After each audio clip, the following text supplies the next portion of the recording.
D'accord, c'est bon. À toi, Jacques, vas-y. Il ne va pas être filmé ce soir. Non, mais il t'interviewe, mais sans filmer, Philippe.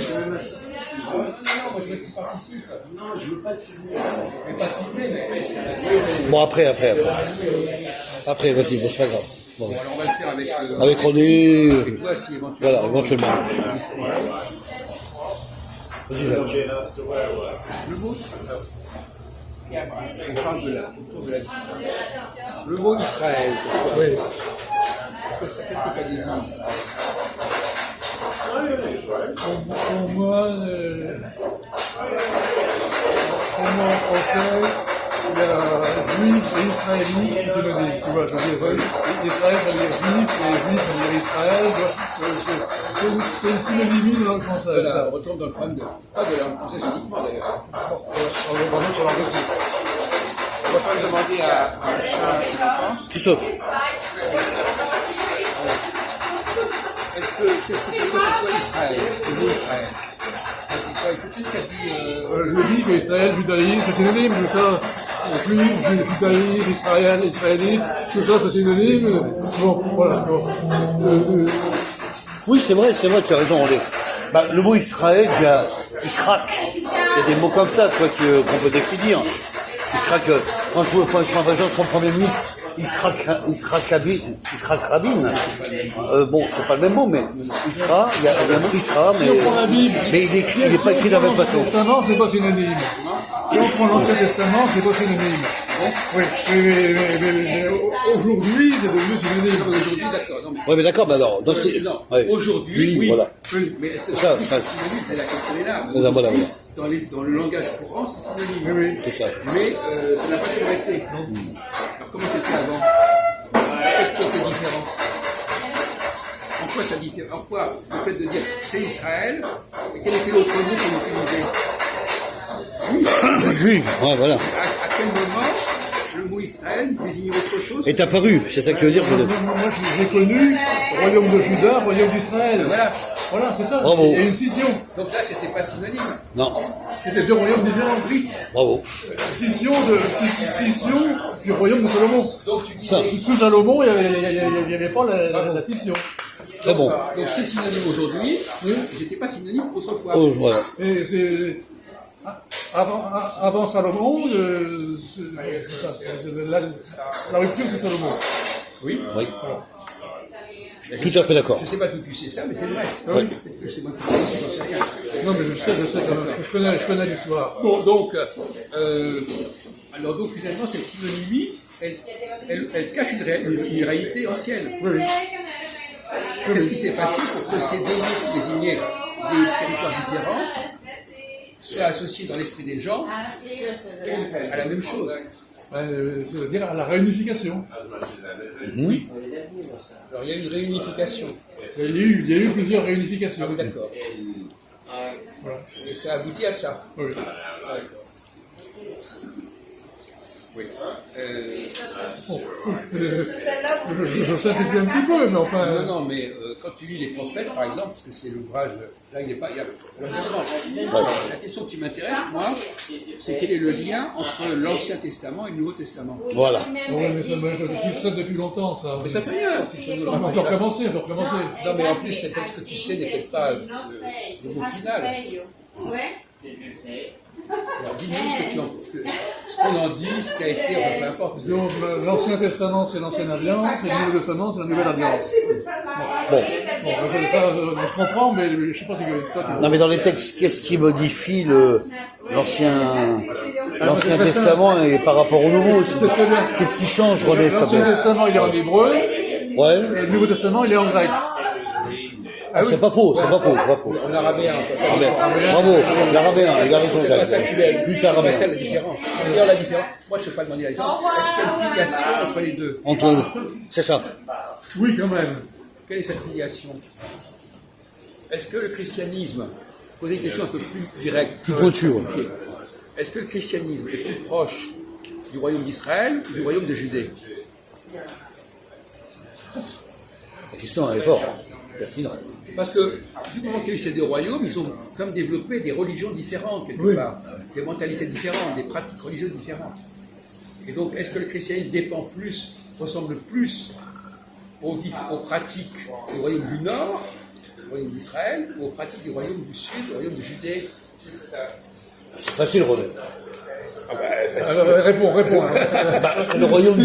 Si c'est facile, tu Non, réponds. pour moi, c'est le royaume du Nord. Après, je sais pas si Jacques Qu'est-ce est qu'il d'accord avec moi. ce qu'il disait? Moi, je dis que c'est le royaume du Nord. Qui quoi? Bah, qui, voilà, Qui a influencé le christianisme. qui a influencé le christianisme. Alors, en tout cas, il y a une formule très connue dans le Nouveau Testament, c'est Le- Jésus dit, je ne suis pas venu je suis venu pour les brebis perdues d'Israël. Voilà. Ah oui. Ils sont très fortes. Il dit, je suis venu pour les brebis brebis perdues d'Israël. d'Israël. De quoi parlait-il quand il disait cela? Israël avait perdu la bonne religion. Voilà. Et souvent, on ne comprend pas cette formule. En réalité, il est venu, non pas pour les Juifs, mais pour les Israélites. Les Israélites, ils étaient ostracisés. C'était une population À part. de deuxième zone. Deuxième zone, ouais, c'est ça. Et on ne les mettait pas sur le même plan. C'est un petit peu comme l'Algérie et la France. Voilà. Ces Israélites, c'était les Algériens de la France. Donc, c'était des populations qui avaient été colonisées et qui, on les avait intégrées dans le système, mais on ne leur donnait pas les mêmes droits. Les Juifs. Donc les Algériens, ils ont joué le rôle des Israélites. Donc c'est comme si quelqu'un était venu en disant eh ben, on va unifier l'Algérie française. C'est l'Algérie française. Jésus, c'était l'Algérie française. Voilà. Il disait je veux que l'Algérie, je veux même qu'on a pu dire l'Algérie, je veux que l'Algérie reste la France. Il disait je veux que les Israélites soient intégrés dans le monde judéen. Ouais, il a su créer la colonisation. Non, enfin, il a. Non, mais j'exagère, mais il enfin. a- Voilà. Voilà. Donc, effectivement, Il a pris l'idée, en fait, de... par exemple, les chrétiens De culture. Oui. Donc, j'ai vu par mes parents qui étaient Bon, par exemple, je t'invite dans les parents qui étaient anticléricaux, j'ai malgré tout reçu le christianisme. D'accord. C'est très bien. Ouais. Alors, une question là-dessus. Est-ce que. Pourquoi est-ce qu'on parle du péché originel chez les chrétiens et pourquoi on parle du pardon aussi? Tu sais que moi je vais souvent à l'église. Ouais. On commence par pardonne-nous les offenses. C'est ça. Comme vous pardonnez aussi.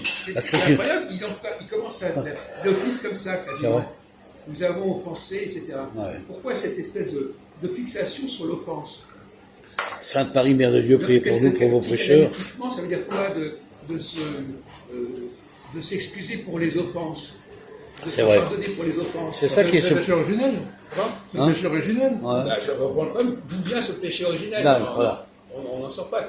D'où est cette idée de péché originel qui est liée à la notion d'offense et de pardon? Voilà.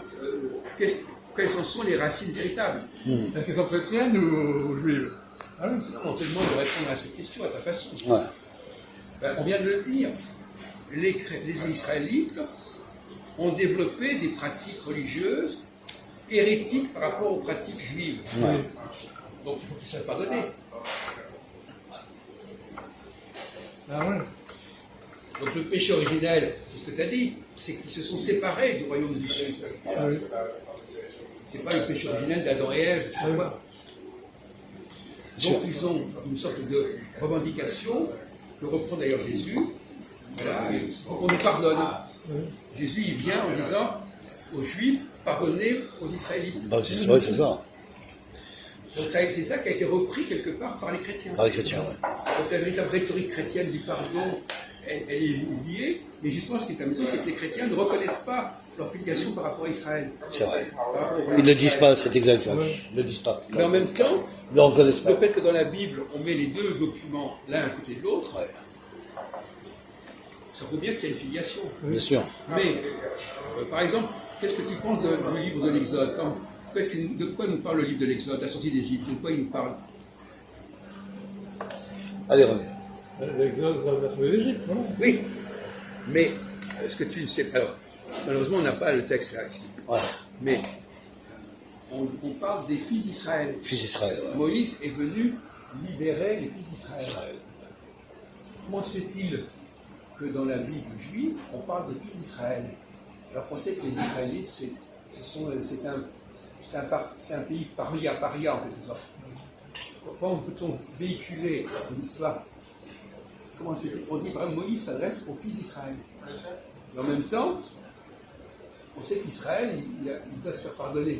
Alors, comment tu expliques ça? Voilà. Non, mais c'est une question de logique. Comment tu peux expliquer un tel changement comme ça, c'est un peu vicié comme discours. Comment se fait-il, à ton avis, qu'on puisse avoir à un moment donné utilisé un terme et qu'après les gens ne fassent plus attention? Parce que là où tu as raison, c'est que les Juifs eux-mêmes ne distinguent pas entre Juifs et Israélites. C'est exact, je vais te dire. Ils ne savent plus. Ils savent plus. Et même ce que tu viens de Ça dire prête à confusion. sur la séparation entre Juifs et Israël, 90% des Juifs ne le savent pas. Ils ne connaissent même pas cet élément de leur histoire. Bien sûr, exact. Donc, exact. ils vont crier à la synagogue, écoute Israël, c'est la formule consacrée, sacrée. Pourquoi est-ce que... C'est le pilier du dialogue, on va dire. On prononce le mot Israël, qui est le mot qui est le pays contre lequel les prophètes ont combattu. Combattu, ouais. Ils les ont interpellés en disant, mais qu'est-ce que... Voilà, ils les ont traités de tous les mots. Voilà, donc la question que je pose maintenant, calmement, c'est comment on en est arrivé à une telle conclusion. C'est pas une question de connaissance, c'est une question de raisonnement. Est-ce que tu peux imaginer comme hypothèse qui a pu provoquer ce genre d'amalgame et de mélange? C'est dommage que notre ami Philippe ne soit pas là parce qu'il aurait titillé son intelligence. C'est le clergé David qui est...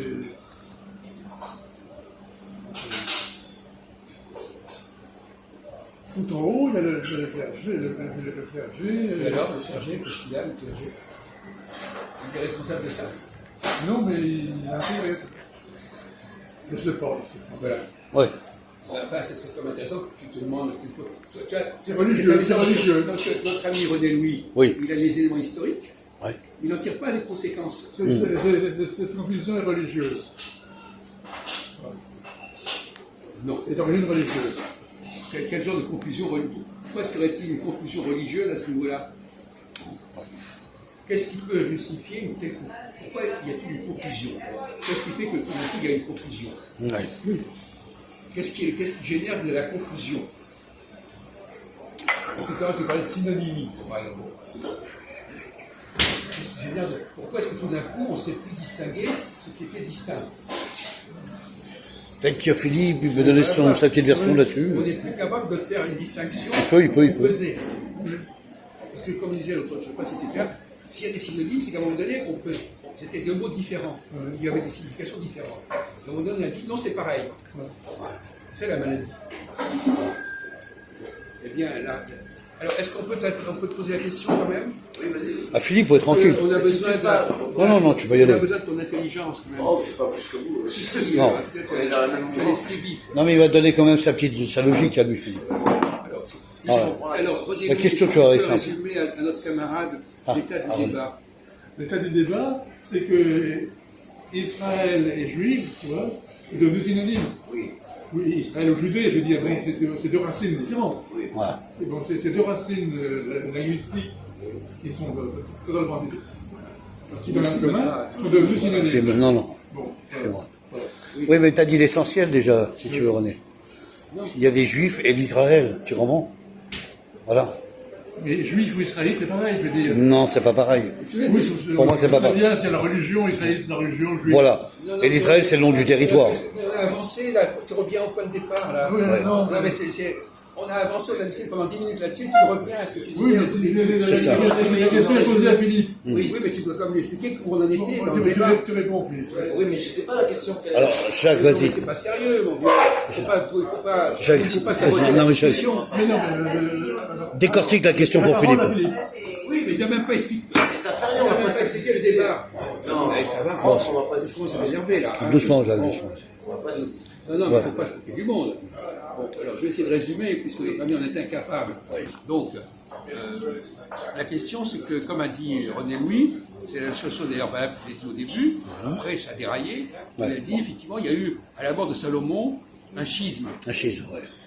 Les tribus qui étaient dominées, les tribus du Nord, qui étaient dominées par les tribus du Sud, ont fait sécession. Et elles ont créé ce qu'on appelle le royaume d'Israël. Le Nord, la Galilée notamment. La Galilée, bravo. Galilée. Et les tribus du Sud sont restées fidèles à la dynastie du royaume de David, de Juda. Le Juda. Et à un moment donné, on voit quand on regarde la Bible qu'on parle indistinctement, parfois on parle d'Israël, parfois on parle de la Judée. Et notamment la sortie d'Égypte, on nous dit Moïse est venu vers les Israélites, vers les fils d'Israël, et il leur a donné les 10 commandements. Par exemple. Exact. Mais tout ça, c'est donné aux Israélites. Aux Israélites, Alors comment se fait-il que les Juifs, eux, ils transportent, ils véhiculent les 10 commandements. un texte, qui parle des Israélites, qui était en fin de compte le monde, le territoire qui s'était révolté. Voilà la question.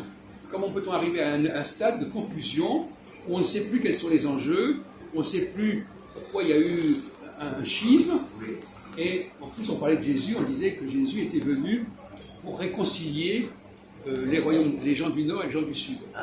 Il a dit, je suis venu spécialement pour les brebis perdues d'Israël, de la maison d'Israël.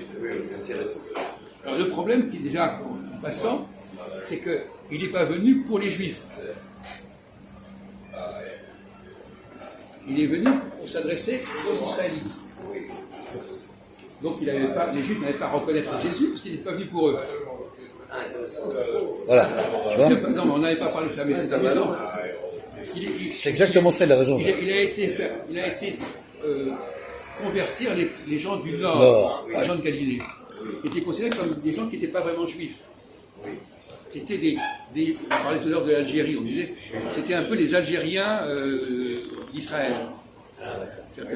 De même que la France avait colonisé l'Algérie, l'Algérie a fait sécession. Et bien de la même façon, les gens de Juda ont colonisé le royaume du Nord, et le royaume du Nord a fait sécession. Donc il y a un point commun entre la situation... alors par exemple, je disais en plaisantant que Jésus n'était pour l'Algérie française. Ah, intéressant. C'est ironique. Il a été pour récupérer ces gens qui avaient été un peu mis de côté ou mis en dessous. Il voulait qu'ils soient réhabilités et réintégrés. Et d'ailleurs, on disait à propos des chrétiens, c'est la question qui se posait. Je vais te laisser ouvert parce qu'on ne va pas faire un exposé. En quoi le christianisme, est-ce que le christianisme a plus emprunté au royaume du Nord ou au royaume du Sud? Alors, vas-y, à toi, Philippe. Est-ce que la problématique du christianisme, elle est plus proche des problématiques des gens qui avaient fait sécession avec la dynastie de David-Salomon, ou est-ce qu'ils sont plus proches de cette dynastie?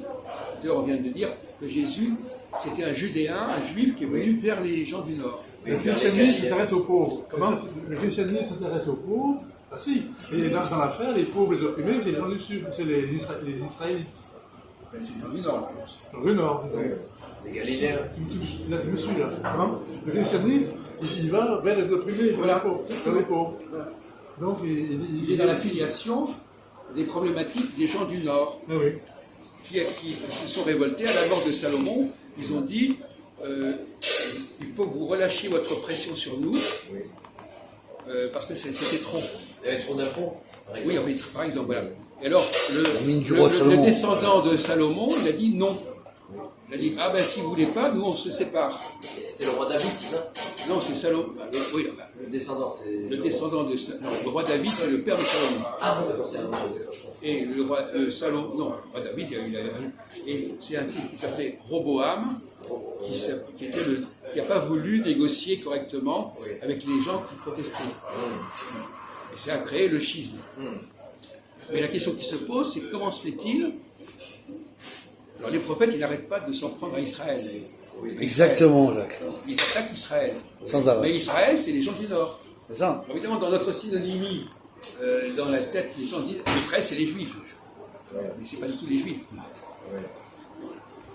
Et la question qui se posait, mon cher, la question qui se posait, c'est comment se fait-il que s'il y avait une inimité et une hostilité entre les gens du Nord et les gens du Sud, pourquoi dans la Bible, on dit que Moïse s'est adressé aux Israélites, C'est-à-dire aux gens du...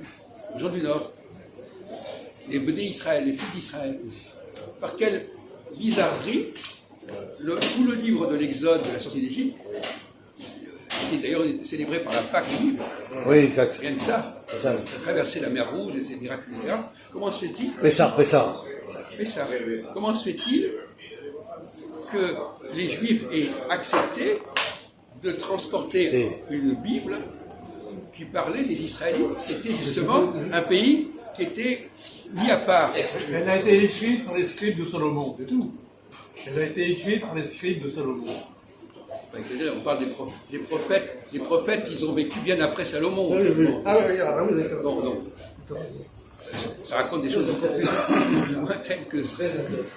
Bon, la question est de savoir par quelle bizarrerie de l'histoire, des choses qui devraient être distinctes sont devenues synonymiques.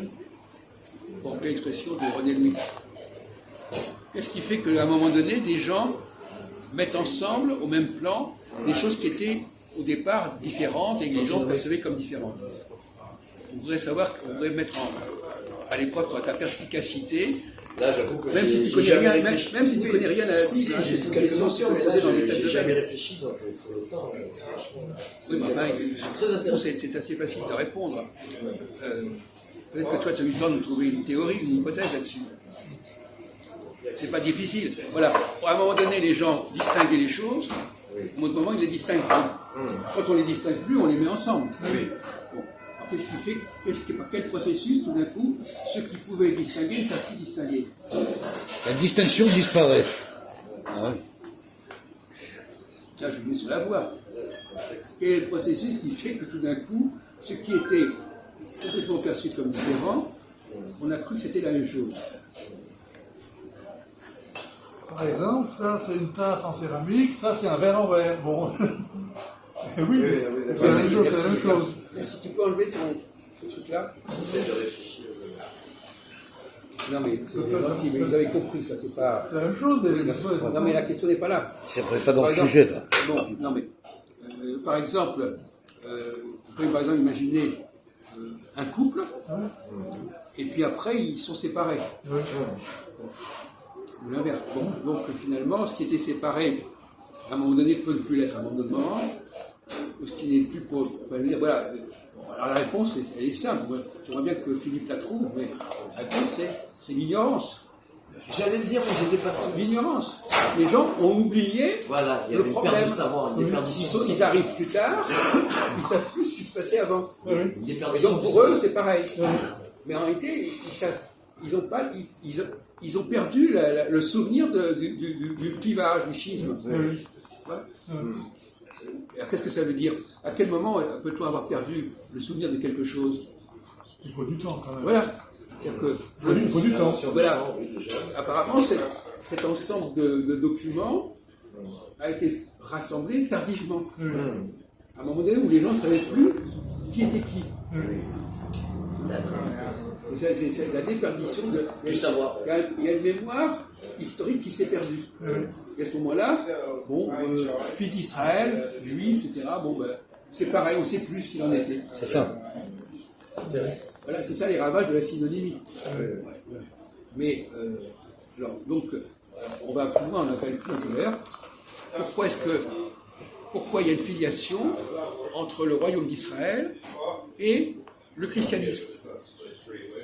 Et pourquoi, justement, c'est logique que dans la Bible, il y ait à la fois le Nouveau Testament et l'Ancien Testament, puisque dans l'Ancien Testament, on parle de choses qui concernent Israël, entre autres. Donc la filiation est claire, puisque...